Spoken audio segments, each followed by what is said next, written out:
Bismillah, Assalamualaikum warahmatullahi wabarakatuh. Pada saat ini kita berada di SD 50 Kendari. Pada kesempatan kali ini kita akan mencoba mewawancarai guru untuk menanyakan persoalan-persoalan apa saja yang terjadi pada siswa.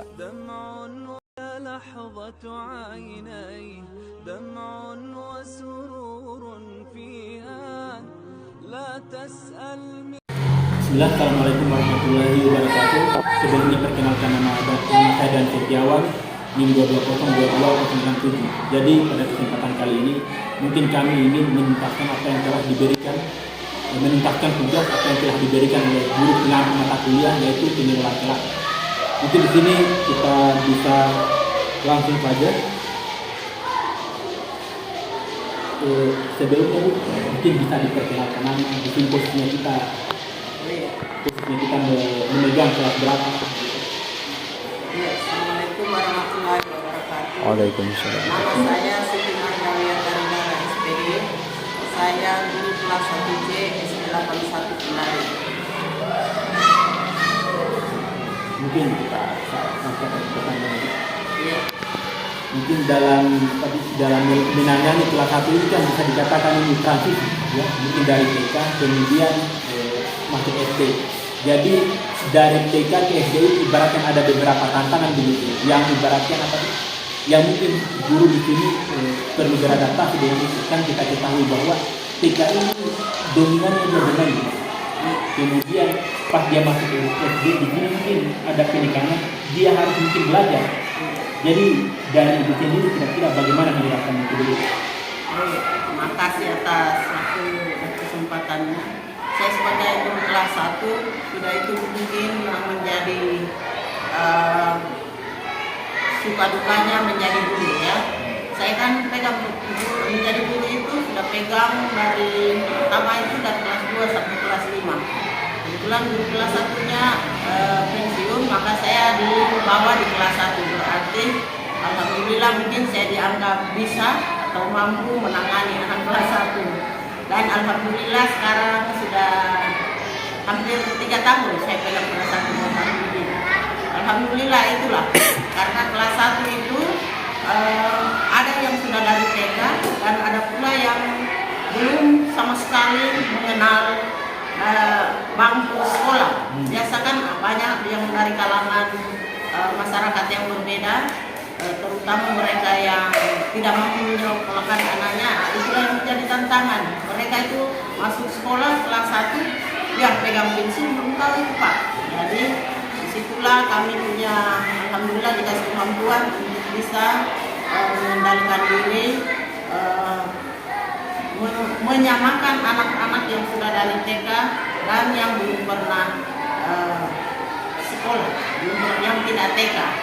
Alhamdulillah semester ini pertama masuk sekolah itu hanya 2 menurut saya yang sudah mengenal huruf, katakanlah yang sudah lancar membaca.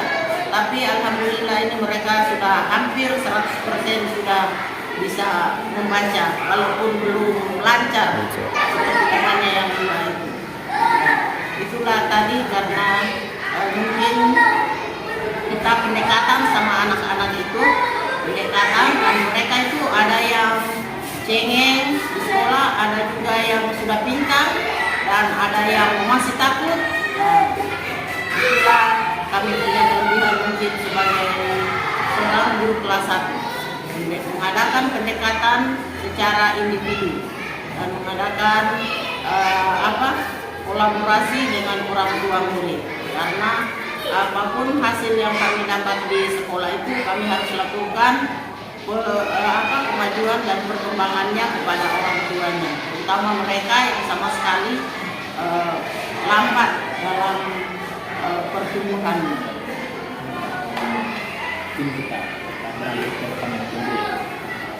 Kita maksudnya di kalangan murid ini kan terdapat watak yang berbeda-beda.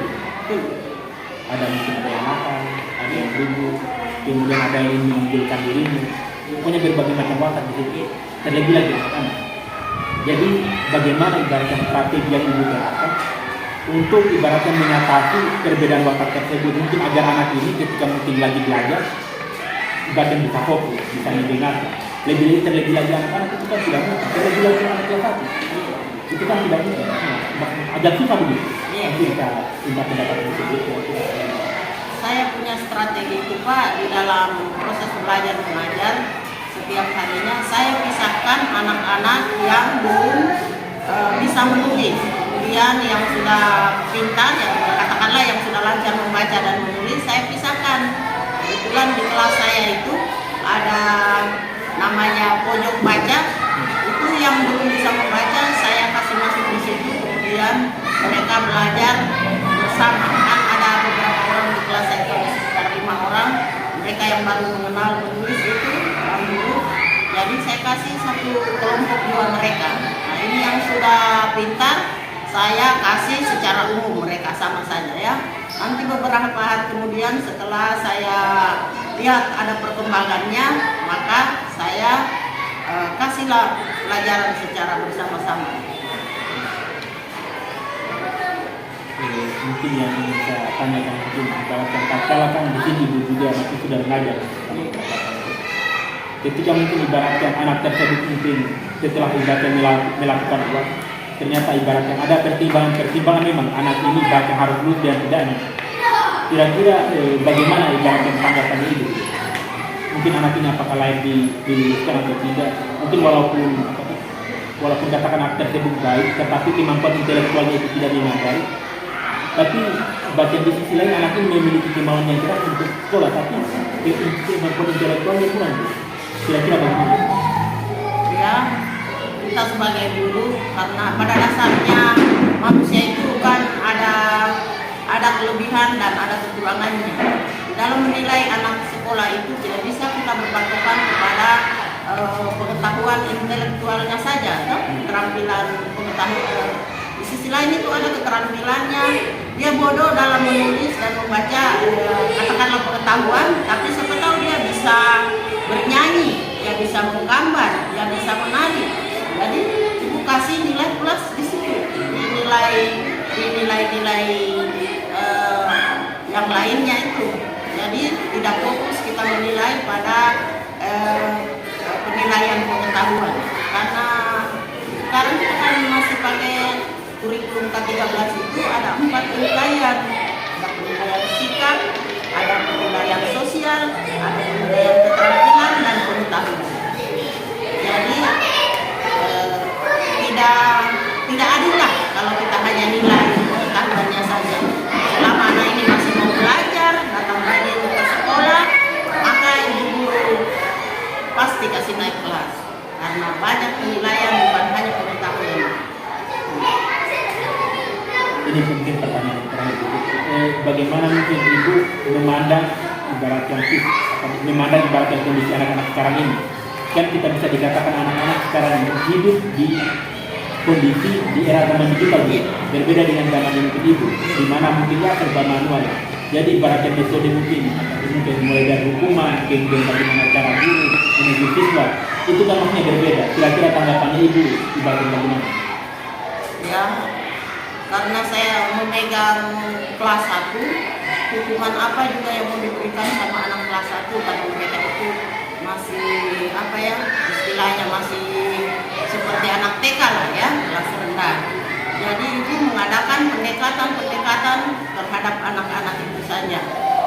Yang melanggar apa juga sih kalau di kelas 1 itu, yang contohnya tidak melaksanakan tugas, paling ibu guru kasih hukuman membaca yang belum tahu ABC, disuruh ulang membaca ABC sampai 10 kali.